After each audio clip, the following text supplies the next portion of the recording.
उन्होंने कहा कि जेट श्रेणी मिला हुआ है तो क्या हो गया। इंदिरा गांधी को भी जेट श्रेणी मिला हुआ था, कई एजेंसियां मिली हुई थी, उसके बाद भी हत्या हो गया।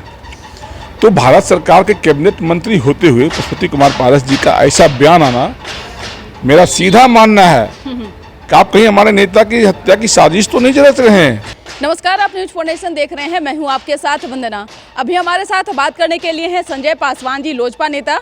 और आज क्या कुछ आप आरोप लगा रहे थे पशुपति पारस पर, क्या वो था? देखिए, ये गंभीर विषय है, मैं आरोप नहीं लगा रहा हूँ। उनके बयान को आप सुनिए। हाजीपुर में उन्होंने मंगलवार के दिन प्रेस के साथी के सवालों का जवाब दे रहे थे। उनसे पूछा गया कि चिराग पासवान जी को जेट श्रेणी मिला हुआ है। उन्होंने कहा कि जेट श्रेणी मिला हुआ है तो क्या हो गया। इंदिरा गांधी को भी जेट श्रेणी मिला हुआ था, कई एजेंसियां मिली हुई थी, उसके बाद भी हत्या हो गया। तो भारत सरकार के कैबिनेट मंत्री होते हुए पशुपति कुमार पारस जी का ऐसा बयान आना, मेरा सीधा मानना है कि आप कहीं हमारे नेता की हत्या की साजिश तो नहीं रच रहे हैं, जो इंदिरा गांधी जी के हवाला दिए हत्या का। और दूसरा कि आप कैबिनेट मंत्री होते हुए आप भारत के रक्षा पर सवाल उठाया। जो जवान हमारे नेता या अन्य के सुरक्षा में लगे हुए हैं, आप कैबिनेट मंत्री होते हुए भी भारत के रक्षा पर सवाल उठाया, शंका जाहिर किया, उसके मनोबल को तोड़ा आपने।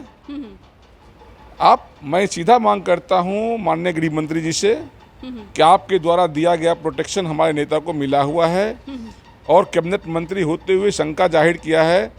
इनके बयान का सीबीआई जांच होना चाहिए और ऐसे व्यक्ति को कैबिनेट से अविलंब निकाला जाना चाहिए जो भारत के रक्षा पर सवाल उठाता हो, जो गृह मंत्री पर सवाल उठाता हो, तो इनको सीधा बाहर करना चाहिए। लेकिन संजय जी, देखिए, सवाल यह है कि चाचा और भतीजा का एक संबंध ऐसा होता है, वो ऐसा क्यों सोचेंगे?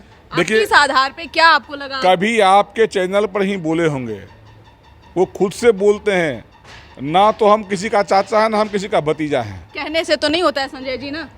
नहीं, खुद बोले। हमारे नेता कभी नहीं कहा। हमारे नेता का भी बयान आपने लिया है, कभी उन्होंने कहा कि मेरे चाचा नहीं है, लेकिन खुद ने बयान दिया। और इस तरह का घटिया सोच क्यों, ऐसा नीच सोच क्यों आया, मन में आया क्यों ऐसा कि इंदिरा गांधी की जी की हत्या हो गई थी, उनको भी कई एजेंसियां मिली हुई थी, तो मिला हुआ तो क्या हो गया।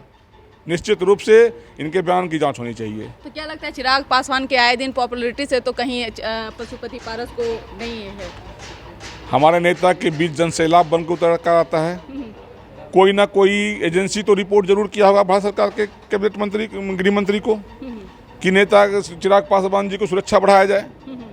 अगर मेरे नेता को सुरक्षा बढ़ाया गया, पॉपुलैरिटी उनकी बढ़ी, लोगों का भीड़ जमा हुआ, इनको मिर्ची क्यों लग रहा है? कहीं ऐसा तो नहीं है कि चिराग पासवान का भी नाम मंत्री के लिस्टों में है, तो कहीं उनको यह भी तो भय नहीं है कि अगर वो हमारे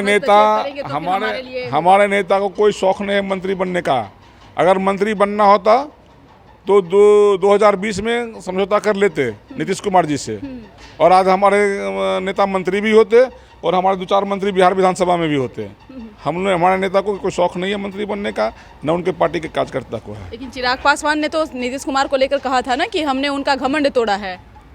निश्चित रूप से आज भी मैं फिर कहता हूँ आपके चैनल के माध्यम से कि कोई भी पॉलिटिकल पार्टी हमारे नेता को हल्के में ना ले।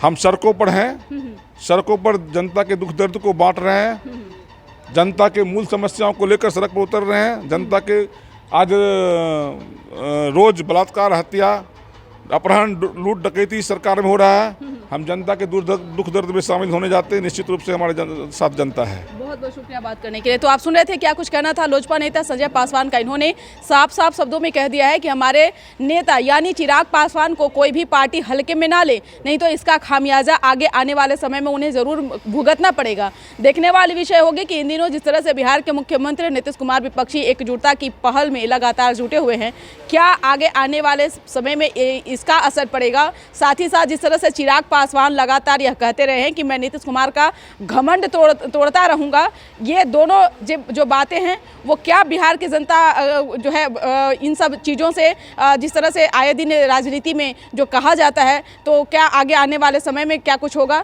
वो हम भी वो आप तक जरूर साझा करेंगे। इस कर बस इतना ही। बने रहिए न्यूज़ फोर्नेशन के साथ। धन्यवाद।